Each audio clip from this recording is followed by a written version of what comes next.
Hello, everyone. This is Written in the Stars, the channel that combines astrology and storytelling. Today, we are continuing my mini series on the heavenly realms, the dwelling places of the astrological gods. These are, of course, the zodiac signs, the homes of the planets. Before we venture into the next three realms, the summer realms of Cancer, Leo, and Virgo, I want to go over some general information about the zodiac signs for those that haven't watched the previous videos. If you have already watched my video on the elements and modality, you can skip this part. One information that is really important about the zodiac signs is that each zodiac sign is the home of a planet because their meanings align with each other. The zodiac signs also are like astrological cultures that give the rules and customs in which a planet can behave as in Taurus do as the Turians.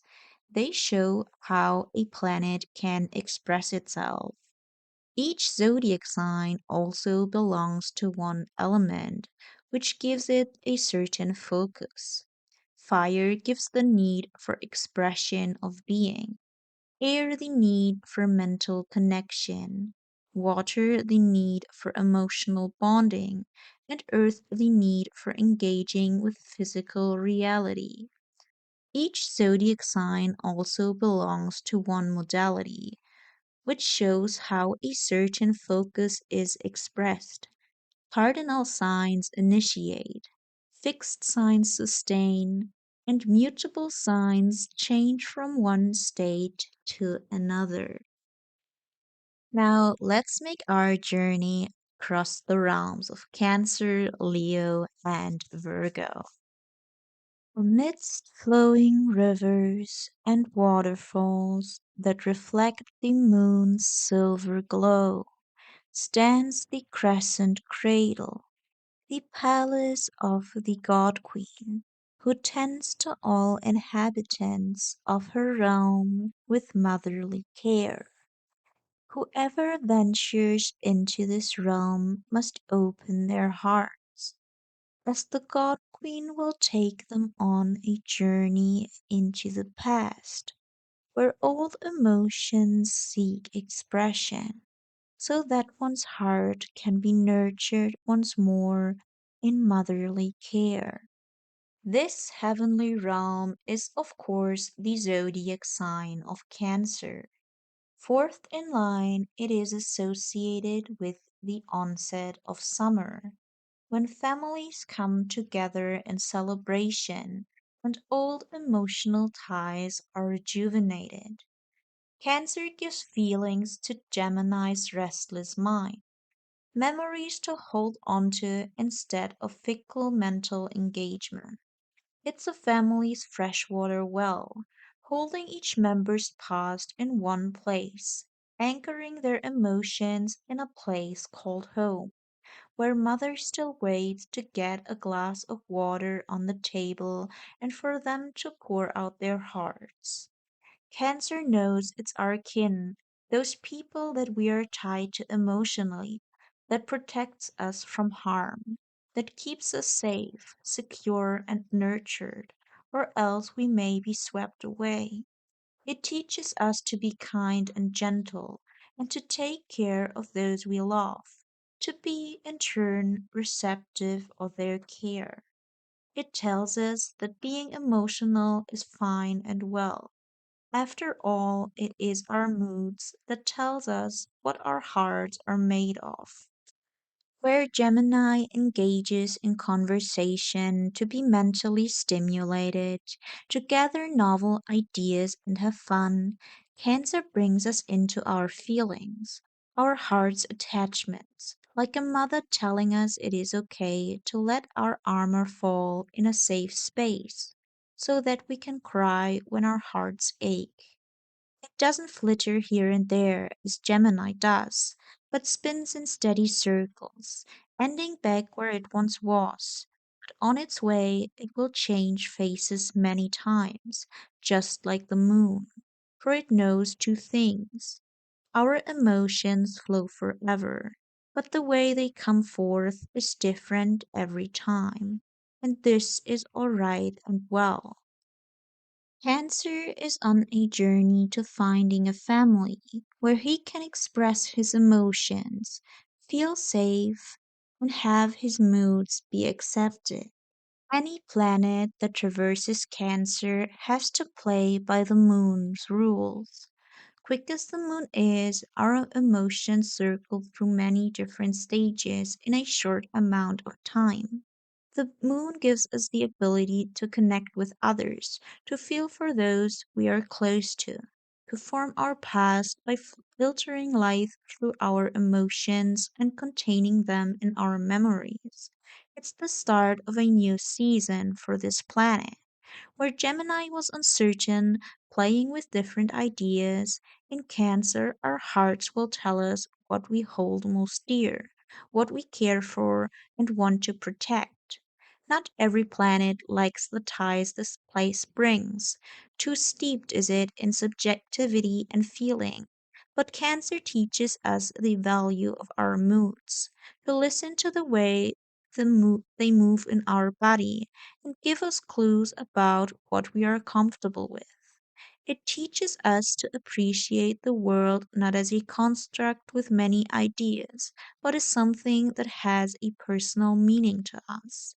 Most of all, Cancer teaches us the value of home, a place that is safe and nurturing, where we can freely express what is otherwise inside of us, to share with others the way we perceive the world through our own emotions. In sunlit deserts with flourishing oases stands the golden palace, home of the God King, who shines his radiant light from the high balconies to illuminate the heavenly realms with his regal presence. Whoever ventures into this realm must find their own way to shine, as the God King delights to see how everyone mimics his glory. No matter how shy or humble, here each planet must learn to demand attention. This heavenly realm is the zodiac sign of Leo. Fifth in line, it is associated with the height of summer, when the sun shines with the most power and sits in the sky the longest. Leo draws us out of the family into the open, where we are called to express and present our own unique identity. It's the sun shining its glory in the sky. Leo knows one must be seen and appreciated by the world, that it is good and well to want attention, for each and every one of us is special. He teaches us the value of play, to show up like a child on stage and bask in claps and cheers, not because we are perfect, but because we are us. After all, it's our spirit that wants to shine through. Where Cancer connects us with our kin, only those few people we call home. Leo brings us out of connection and puts us center stage. We aren't part of a connected family. We are us, shining bright in just the way we can. It's Aries' impulse to be, prolonged and creative dramatic expression, tales of myth and glory, in which we alone are the hero. Because the sun knows that everyone carries a light inside, and that it is important to show it, lest the world be shrouded in darkness. Any planet that traverses Leo must play by the sun's rules. The sun is the center that sets the seasons. It's at the core of everything that is, and in Leo it finds expression. It's one way to shine brightest in the world. Leo gives us the ability to demand attention, to be utterly and unabashedly ourselves, no matter who we put in the shadow. It's the height of summer, where Cancer is shackled by bonds, Leo is free to be. Some planets are afraid to shine too much, for it draws too many unwanted eyes, but Leo tells us not to shy away from our own glory. Delight in the ways we can express to the world.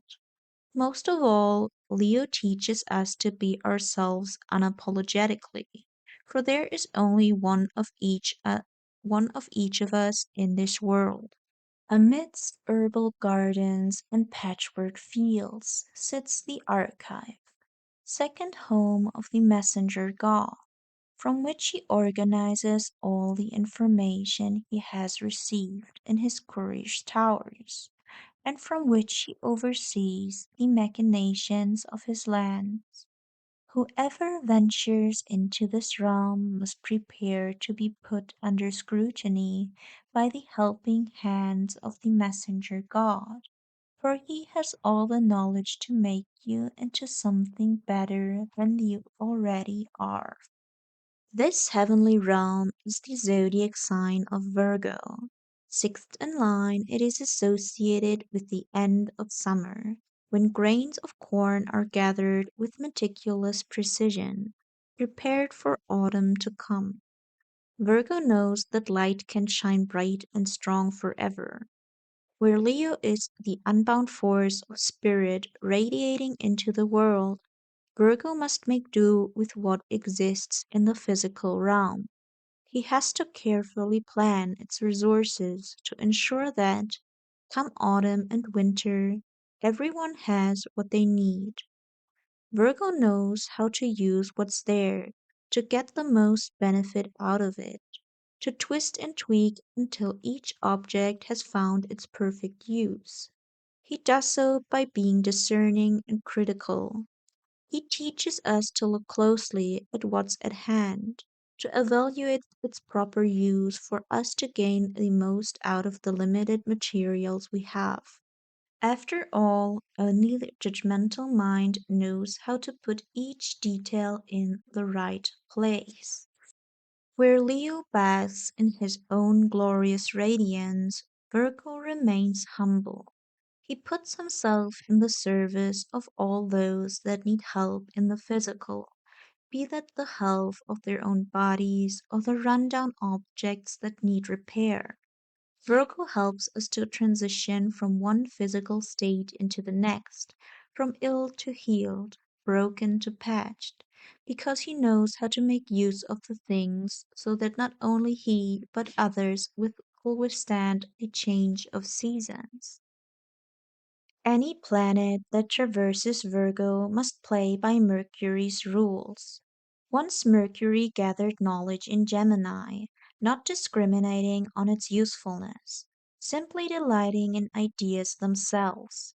But in Virgo, all information must be sorted by virtue of utility. It gives us the ability to find the knowledge that is right for us, that supports our bodies and daily lives, that give us routine. For Virgo likes a thought out schedule. It's the end of summer, when all that once blossomed is bound to fade away. Where Leo shone strong alone, Virgo works for the benefit of all. Some planets don't like the meticulous chipping away of Virgo, this discarding of fun ideas, but Virgo tells them to be discerning, to think about what it takes to support their mission, instead of simply parading the mission on a golden banner. Most of all, Virgo teaches us to evaluate what we got so that it can support us on our way. This is it for today's video about the summer signs Cancer, Leo, and Virgo. Let me know in the comments what you think about them. And leave a like if you like this video. If you want to follow me for more, please subscribe to the channel. And if you want to watch something right away, here are some suggestions.